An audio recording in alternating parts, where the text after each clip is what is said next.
This is the Infinity Sampler, and I'm going to teach you how to set it up. And the reason it's so cool is that you can take audio from your studio, your phone, or your iPad and have it get chopped up and manipulated back and forth endlessly. It's surprisingly simpler than you might think, and we'll be starting from complete scratch, new audio cables, MIDI cables, new projects, and all so you can replicate this setup. Also, this question came from my Discord member, Digital Analog Daily, so shout out to him for sparking this video. All right. Let's do this thing. So let's get the boxes. We have the Digitakt here, and of course, got the Modbang cases. Shout out EasyBot for these. They're really great, and they actually help a lot with the setup because I like keeping it really compact. First step, power your boxes. You know how to power your boxes. I don't need to walk you through that. Plug it in, turn it on. Okay, with all our gear on, let's sync them up. I'm just gonna be using a MIDI cable, and what we want is transport, which is pressing play and stop. We want tempo, and we do not want MIDI note or MIDI CC information. If this is enabled, our knob movements on Digitakt are going to move the knobs on Octatrack, and the notes on Digitakt will play the Octatrack. It gets really confusing. You can also do program changes if you want, but I prefer not to. It gets kind of messy real fast. So we're going to go MIDI out of our Digitakt into the MIDI input of the Octatrack, and these are completely blank. So let's go ahead and make sure that our settings are correct. On the Digitakt MIDI config, you're going to go to sync and clock send, transport send. Those are the two things we want. Program change send, I don't want. And then if you go to port configure, you can say receive notes, turn that off. It doesn't really matter because we're not coming back this way, but you're pretty much good to go. Encoder destinations, internal, yada, yada, yada. Everything else should be good to go, but you can take a look at these settings if you would like. Now on the Octatrack, function, MIDI sync, I want to receive transport control and receive clock information, and everything else, program change, all that stuff, no, I do not want to receive it. So let's go ahead and test this out now. If I press play, boom, this is running, this is running. Oh, and actually this ain't blank, but it's okay. The same rules apply. I'm just going to go ahead and mute all this for now. All right, let's get audio set up. So first we're going to turn down the volume of our main output machine, which in this case is the Digitakt. And this is just in case we have some wild settings somewhere and we run into feedback. We don't want to blow our ears out, right? So looking at the devices, the Digitakt is our final stop before our headphones or speakers. And I'm saying this because this next step is going to look weird, but trust me, everything will be fine.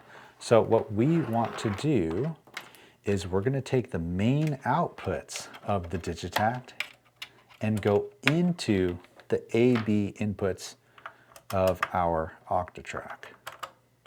Then whatever else you might have in your studio that you want to record, like it being your whole thing, whatever, is going to go into your CD inputs. I'm going to do this now with my Yamaha CP, and then it gets a little weirder. So I'm going to take our Yamaha CP, go CD, CD for the CP. Boom, boom, boom. That's going to run under here. Simple dimple, easy peasy, beautiful cover girl. Oh, and power. We can't forget the power.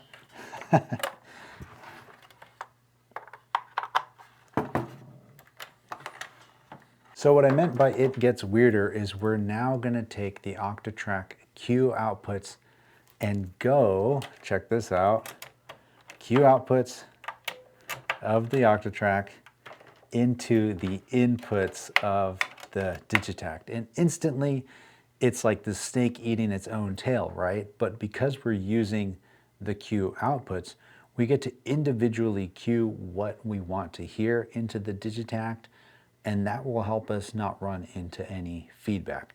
Now, to hear the Digitakt, I use here it is, a 1/4-inch stereo cable into the headphone jack, and the other end of this cable is a dual mono 1/4-inch kind of splitter cable. I have a link to it down below in case you're curious. But with this is going to our audio interface and then ultimately to my headphones. You can also do audio over USB if you want, but I save that for a special reason, which we'll talk about in the bonus section. So next up, let's cover some of the important settings on both machines and how this setup works. And by the way, this video is not sponsored by anyone, but if you do want to support the channel, I do sell sample packs and merch, at this link here, or you can join the Discord and say what's up. You get all the same sample packs and more by joining too. All right, on the Digitakt, we're going to go to our record page and make sure our monitoring is set to post. Also, set your source to be the analog inputs. Now on Octatrack, to hear any of our tracks or inputs through the Digitakt, we need to cue them. So for example, you hold down Q and hit a track, now that track is queued. And if we want to hear our studio setup or whatever we have into input CD, there's our CD inputs here, hold down Q, hit CD, and now we can hear this. Oh, and we can't because we need to turn the volume up of our Digitakt. So do it slowly. There it is. And to adjust the levels of our tracks or the Octatrack as a whole, say we have something on track 1, hold down Q and adjust your level encoder. This will then change this setting from just general level to your Q level for that track. And if you want to just adjust the volume of the Octatrack as a whole, go to your mix page and turn your Q down or up, depending on whatever you need, right? So that's going to be your main volume output. So let's say we want to sample our Yamaha, which is going into CD. It's really simple. First, this setting you must have turned on. So go to your projects, system, personalize, and make sure you have quick record turned on. Record quick mode. Yep, yes, make sure it's X'd. Now on any track, so let's say track 1, I'm just going to press record, play something in, let's just do this, and then press it again to stop recording. Now, to hear that recording, we're going to double tap source, and we need to set our flex track to record buffer 1, which is the track that we selected and recorded onto. Boom. If we go to our audio editor display, zoom into that a little bit, change our start point. There it is. Right, save that, that's fine. Go to our step sequencer mode, put it at the beginning, and there it is. Of course, time stretches on. We'll turn that off. Easy, right? And if we wanted to sample the Octatrack into the Digitakt, it's really simple. Go over to your record page, and you can change whatever settings you want. But for me, I like creating loops that I can just kind of launch on the Digitakt. So I use the record start play and set a record length, then press play, and it's kind of easy to go. So like the best example of this is, let's say I had another note here and we went up 2 semitones, right? And then let's say we had a little bit of a reverb on here. Sure, this is fine. I, of course, don't have this like cut down the best, but you get the idea. So if I press play here, right, easy, I can say, all right, give me 1 bar, record length, record start when I press play, and we're gonna arm it. Now when I press play, awesome, now I just have this loop. And I can just save this wherever. Boom, bam. And if I wanted to do this the kind of classic way, right, we would just set a threshold start, and I would probably just put this in maybe chromatic mode, right? And then you can just set your threshold to whatever you want it to be. So in this case, right about there, arm it, and then just play it in. And of course, it went really fast, but if we delete this, we'll just set our record length to max. And you need to stop looping. Now, if we want to sample Digitakt into Octatrack, it's pretty simple, but there's a couple steps, so be sure to follow close. I'm on a new track now. We're no longer on track 1. I've also gone ahead and unqueued track 1, so we no longer hear it. It's basically the new way of muting because our cue outputs is what's going into the Digitakt. So track 2, selected. I'm going to go into our function, record setup 1. Here, I'm going to set a record length of, let's just do 16 steps. That's fine. And trig 1, 2, that's fine. Loop off, cool. On record setup page 2, these setup pages are just to track 2. That's it. They're not for the machine as a whole. It's just track 2. I'm going to set our quantized record, QREC, to pattern length. And that's basically it. So now, when I press play, I'm going to press record for AB. And you can see it records 1 bar and then stops. We'll do it again. We'll do it without the kick. So watch. I'm gonna go ahead and press record now. It's gonna wait till the pattern length, record 16 steps, and stops. Now, same thing as before, we're gonna go and select a flex track, but instead of record buffer 1, which is where we recorded those piano chords, we wanna select record buffer 2 because we're on track 2. So track 2, record buffer 2, track 3, record buffer 3. Boom, we've selected it. We go to our AED, and we don't hear it. Why not? Say it with me, because you need to cue the track.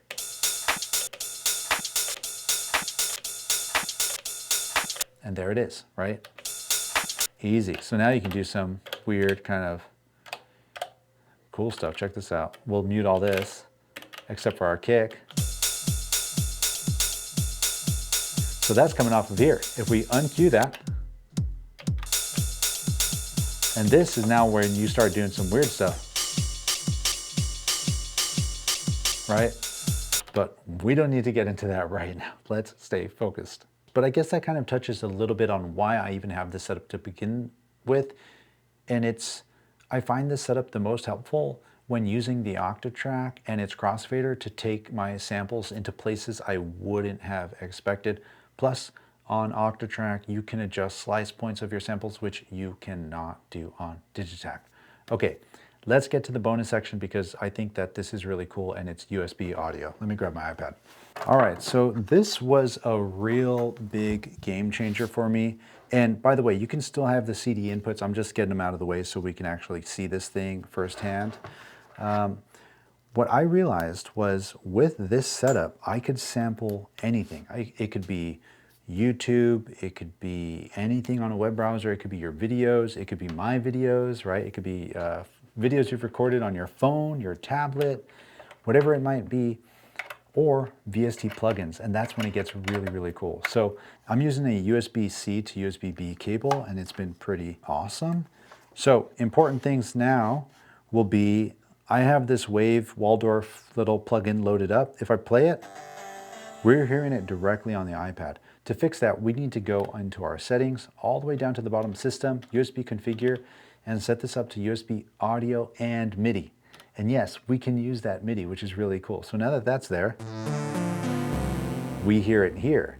And what's cool is we can still hear the Octatrack, right? So that's happening, this is happening, and we can then sequence this and sample this through here. Because if I wanted to, what is flying around? Is this like a little bug or something? If I wanted to sample this, I just go into our record setup here and change our input to USB. And same thing, right? So we have a threshold, we set our threshold maybe to here, turn this on and just go. Yep, we like that. And there it is. And if I wanted to sample that into here, for example, into track 2, I can just press play, press this, right? It's gonna sound crazy. Oh, so this is a really good point. I am so glad I messed this up. A lot is happening right now, and we're listening to the Octatrack through the Digitakt, and the Digitakt's coming back into our AB inputs. So I wanted to sample this while this was still playing, but I was actually resampling the Octatrack at the same time. So we need to make sure that that is uncued. Now we don't hear anything, and now if I hit record 1 here, I can actually just record this into that buffer. And if I go and look at that, the buffer is now changed to this new sound because I overwrote the drums, if that makes sense. Basically, what you need to be wary of is building down in tracks and not trying to overwrite too much. And if you're trying to sample into the Octatrack, muting some of these tracks that the Octatrack is playing through your Digitakt so you don't double up on the recording and record your new sample with the Octatrack audio at the same time back into the Octatrack. You won't really run into any feedback, but you'll just run into layering drums on the Octatrack that are already on your Octatrack, if that makes sense. So it could get a little confusing. Just mute stuff if you want to be safe. But now that that's there, we can cue this. And it's recorded in, right? So that's kind of the cool thing, is that I can just kind of keep going back and sampling. And if I wanted to sample that in a more simple way, because I was using track 2, which is that weird start recording at the end of the pattern length setting, I can go onto track 3 or 4 or even back onto 1 if I was no longer using that track anymore. But with these, I can just change the recording setup to just hold mode. And if I set it to hold and record length of max, I can just press this.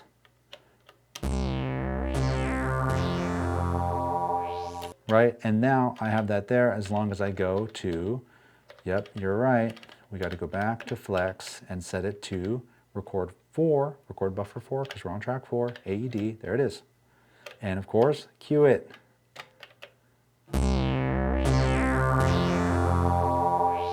Easy, so now it's here, sequence, chop it, do whatever, throw it back into here. But this is besides the point. What I really wanted to show you with the Octatrack, or with the Digitakt and the iPad, is check this out. I'm going to go to track 16, and I'm going to set this up to just be a MIDI track. Now, I'm going to hold down function, press this, open up MIDI channel 1, and I'm also going to unmute this track because I had to mute it because of all the craziness. Let me make sure nothing is on there, clear all that stuff out. If I go into our keyboard mode,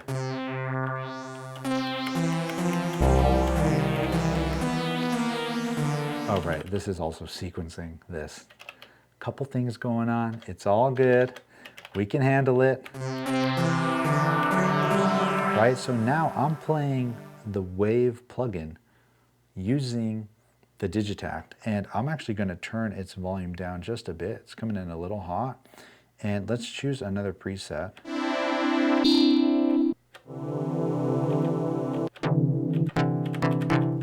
Yeah, this is fine. So watch this. I'm going to put a step down, and we're just going to create like a little chord. So I'll say note 2, we'll go 3, 7, and 10. Just a little simple, what is that, minor 9? Actually, let's go -2. Cool, copy that, paste, paste, paste, paste. Here, we'll move it up to D. Copy that, paste it here.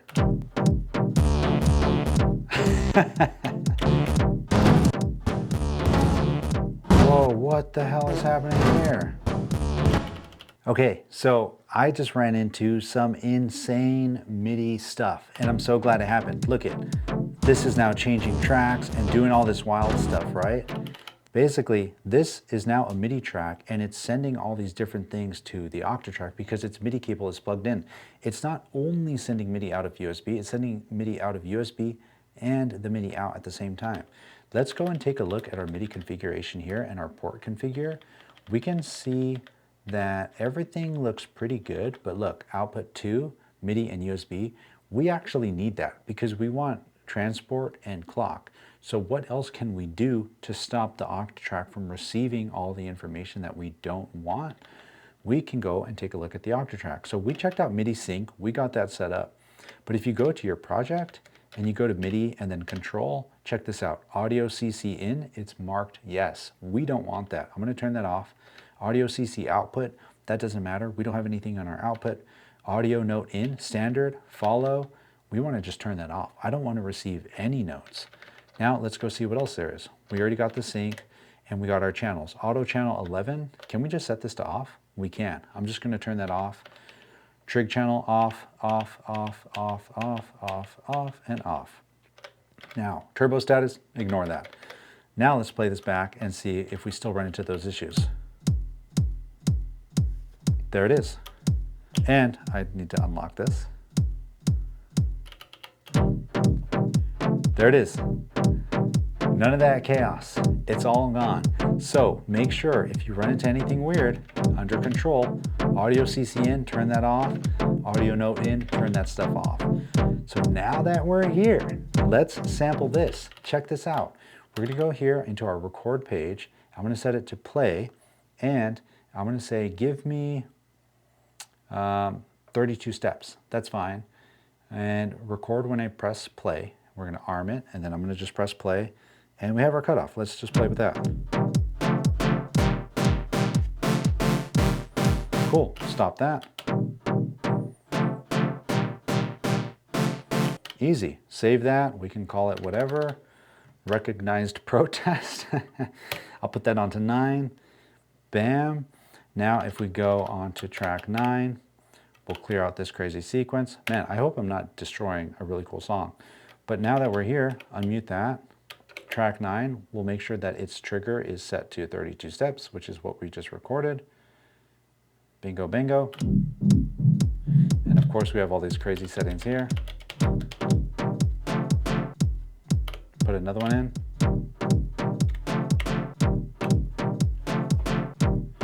Easy. There you have it, right? The Infinity Sampler is in your hands. I trust that you'll take great responsibility with it and not blow yours or your loved one's ears out. I appreciate you, my friend. See you next week. And until then, you already know, Joel. Show the love, show the knowledge. Knowledge is power. Peace.